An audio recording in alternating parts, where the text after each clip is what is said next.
The vision of Oregon High School is to be the premier small school in Illinois.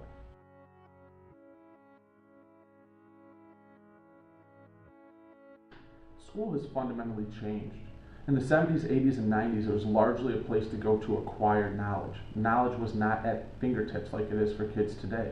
We have to change what we do to prepare kids to leave and be successful.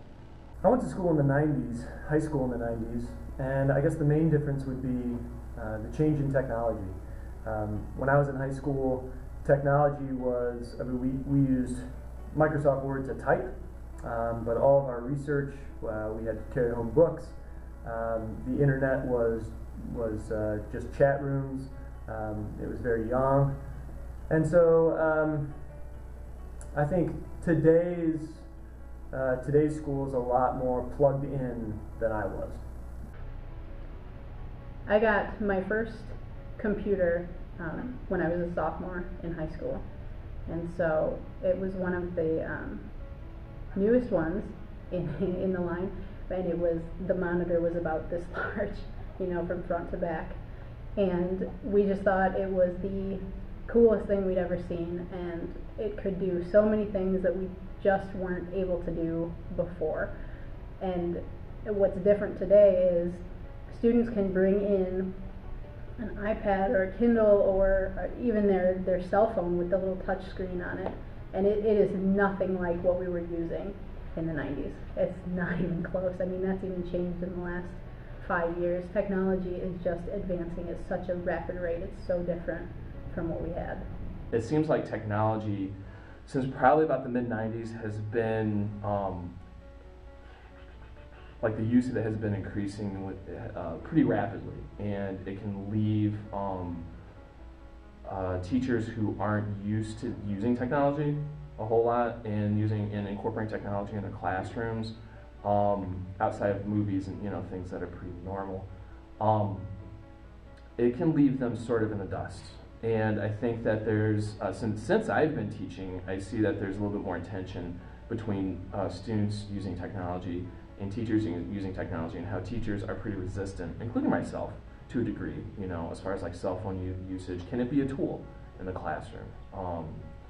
As far as using things like Twitter, just in Facebook, those sorts of things, that could be useful tools, but that a lot of teachers are reticent to using. And the more I think about it, the more there seems to be definitely a gap there, and that's something that I think for myself personally, it's something that I need to be more cognizant of and research and say, all right, how can we use these things?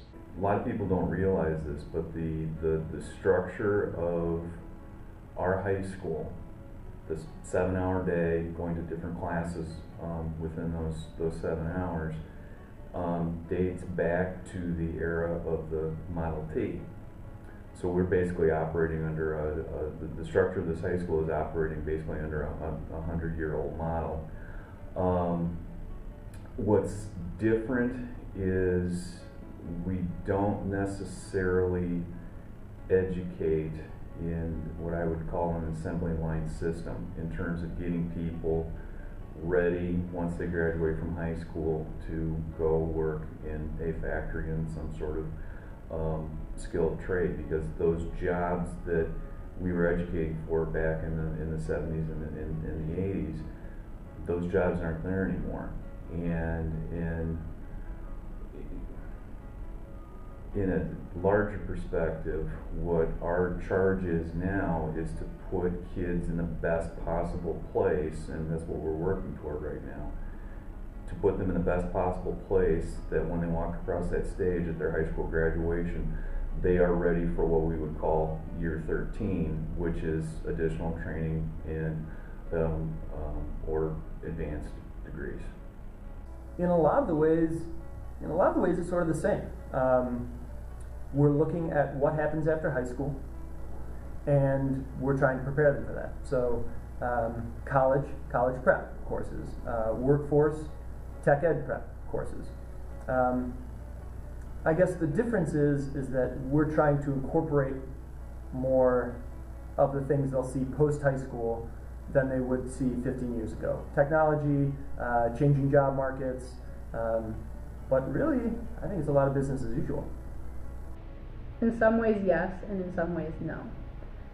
A lot of, specifically in math, a lot of the concepts are the same, but when you think about math, the concepts are the same that they've been for the last 2,000, 3,000 years. It's because it's true and that's the way it is.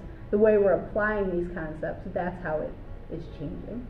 Purpose of school is to prepare students for whatever is going to come next, by and large, you know. And it could be entering the workforce, it could be going to college, it could be learning a trade or a skill, and some level of socialization, you know, to a degree, as far as how to work well within groups, because it's rare for people to have a job where they work entirely alone. That just doesn't really happen very often. So I think that there is that side of it as well. So ideally, yeah, I mean, basically maximize whatever potential the students have. Basically maximize their potential and set them up the best they can. That's what high school should be used for. The purpose of school, ideally, is to teach students to learn how to learn. And that's a process. That's not a fact. It's not something that you can take a test on. It's about problem solving. If a kid can solve unique problems, it doesn't matter what subject he encounters, it doesn't matter what career she's in, if they know how to learn, then they're going to be fine. Right now we're in the stage of planning. While I would like to be able to say that we could go one-to-one, we don't have the infrastructure to support that type of technology advancement at this point. So what we're doing is trying to create a plan so that we can have a sustainable change that will impact kids for a long time, as opposed to trying to merely be the first ones on the block or on the leading edge of the technology shift. We are making sure that our curriculum is aligned to Common Core, and that is a long process, and parents and students, they may not always see that that's happening, but it is happening on our Institute's Day. And so we are making sure that we have that base level and we're expanding on it. Additionally, staff is working on going to workshops and conferences, making sure we're up to date on the new technology and new things that are coming through. School has evolved. I'm proud to say Oregon High School has evolved. What we do for kids is different than we did 15 years ago, but the question that is always burning inside is, are we doing enough?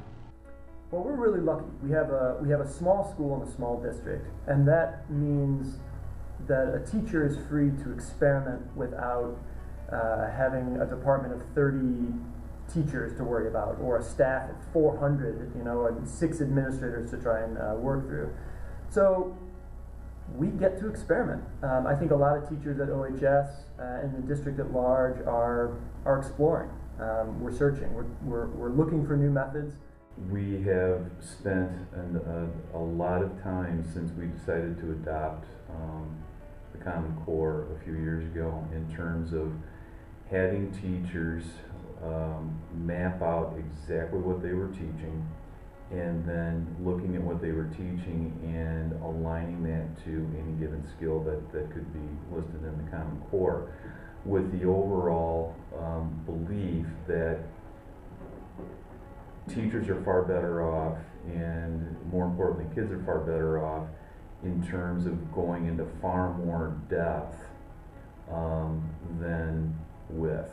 In other words, we pride ourselves in ultimately having a curriculum that's very, very deep, but maybe only an inch wide, versus the way a lot of schools have done it, where I have this much material I need to get through in a given year, and by God, I'm going to get through it whether kids learn anything or not. We are also making strides to get ourselves technologically ready for what's called one-to-one. In other words, every kid within a few years, and the timeline is still a little bit, not vague, but within 3 to 5 years, our goal is we're not going to have textbooks anymore. Every kid is going to have some sort of electronic device, most likely a laptop, and your texts are going to be digital. The work that you're going to be submitting to your instructors will be digital, and that's one way of at least trying to, I mean, we're 13 years into the 21st century, and to keep calling this stuff 21st century skills is really kind of scary and a little bit ridiculous, because this is something that should have started long before it did, but at least we are making the strides to at least get caught up, to at least be current. To understand 21st century learning, we have to understand how learning was defined previously. And learning was largely defined by Bloom's taxonomy, which was a 6-tiered process in which the higher you ascended on Bloom's taxonomy, the greater the depth of learning was taking place. And that started off with knowledge to understanding to application to analysis to evaluation to synthesis. So the peak of learning was when kids were combining ideas. 21st century learning is much different, because what we're concerned with is kids being able to locate information. Once they locate the information, to verify the source and to validate it. So is this something worthwhile, or is this just a garbage website or other type of information? Once they get through that process of evaluation, to take multiple ideas, multiple sources of information, create their own thoughts. Once those thoughts are created, it's important to be able to communicate it. Can you speak it? Can you articulate it? Can you post it in a blog? Can you tweet it out? Can you share that with others? Can you collaborate with that information? Can we put you on Skype and you have that conversation with someone in New Zealand or Australia or Africa about the information? And then most importantly, can you leverage it? Can you take your own thought that you've established by integrating in all this information and then leverage it for whatever your purpose is, to help promote your vision, to help argue a point? Can you use the information? Can you leverage your own critical thought to allow your own personal gain? That is what a 21st century learner does. With the advent of all this technology, we as teachers need to have the preparation and the knowledge on how to instruct our students best using these tools that they have, so that they are not completely just using them for the entertainment and the social part of it, that they learn how to use it for technology and for education and for learning purposes. What we're trying to do now is to get out there, explain to the community that what we're trying to do is to best support the community itself and the children in our school by preparing them for what is going to be their real world. So the outreach has to increase, and hopefully that is part of what this process is going to do. They absolutely need to know. Yeah. The school of the future is going to be more of a collaboration between students, teachers, parents, community. In the past, it's been teachers are the boss, students come to school, parents just look at the report cards. But parents need to be involved. Parents need to be right on board with the teachers. Teachers need to be right on board with the parents. Community needs to be involved. Yeah, everybody needs to be on the same page for sure. Ideally, I would love to see all the students engaged most of the time, if not all the time. I would love to see students take more ownership over what they do. I would love to see students produce more projects that are more applicable to, the real world. And I would love students to just be more engaged, however form that takes, whatever it is, and be highly motivated. And I would love teachers to be very receptive to students and their needs, and to help them in any way that they can.